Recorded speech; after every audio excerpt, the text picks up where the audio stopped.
السلام علیکم دوستو۔ اللہ تعالیٰ نے حضرت سلیمان علیہ السلام کو وہ بادشاہی عطا فرمائی تھی جو نہ ان سے پہلے کسی کو ملی اور نہ بعد میں کسی کو ملے گی۔ آپ علیہ السلام نہ صرف انسانوں بلکہ جنوں، پرندوں اور چھوٹے چھوٹے کیڑے مکوڑوں کی زبان بھی سمجھتے تھے۔ آج ہم آپ کو حضرت سلیمان علیہ السلام کی زندگی کا وہ واقعہ سنائیں گے جب ان کا سامنا ایک چھوٹی سی چونٹی سے ہوا جس نے انہیں ایک ایسی بات کہی جو ہم سب کے لیے سبق ہے۔ ایک لشکر میں ہزاروں کی تعداد میں انسان، جن اور پرندے شامل تھے۔ جب یہ لشکر ایک میدان میں پہنچا تو وہاں بہت ساری چونٹیاں رہتی تھیں۔ ایک چونٹی نے جب اتنے بڑے لشکر کو آتے ہوئے دیکھا تو وہ ڈر گئی اور اپنی تمام ساتھیوں سے بولی، اے چونٹیوں، جلدی سے اپنے سوراخوں میں داخل ہو جاؤ، کہیں ایسا نہ ہو کہ سلیمان اور ان کا لشکر تمہیں کچل ڈالے اور انہیں خبر بھی نہ ہو۔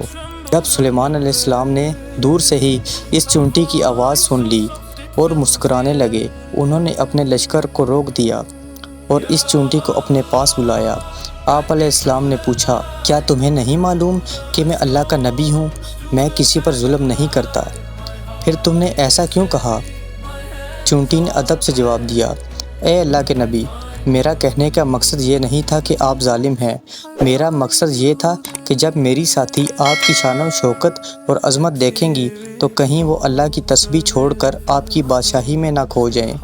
میں انہیں موت نہیں بلکہ غفلت سے بچا رہی تھی۔ پھر انہوں نے چونٹی سے ایک اور سوال کیا، تمہارا رزق کتنا ہے؟ چونٹی نے کہا، سال میں ایک گندم کا دانہ۔ حضرت سلیمان علیہ السلام نے اسے آزمانے کے لیے ایک ڈبی میں بند کیا اور ساتھ ایک گندم کا دانہ رکھ دیا۔ ایک سال بعد جب ڈبی کھولی تو چونٹی نے صرف آدھا دانہ کھایا تھا۔ آپ علیہ السلام نے پوچھا، تم نے آدھا دانہ کیوں چھوڑ دیا؟ چونٹی بولی، پہلے میرا رزق اللہ کے ہاتھ میں تھا، مجھے یقین تھا کہ وہ کبھی بھولے گا نہیں، لیکن اب میرا رزق آپ کے ہاتھ میں تھا، مجھے ڈر تھا کہ کہیں آپ بھول گئے تو میں بھوکی مر جاؤں گی، اس لیے میں نے آدھی خوراک بچائے رکھی۔ سبحان اللہ! ایک چھوٹی سی چونٹی کا اللہ پر توکل ہم انسانوں کے لیے کتنا بڑا سبق ہے۔ دوستو، رزق دینے والی ذات صرف اللہ کی ہے۔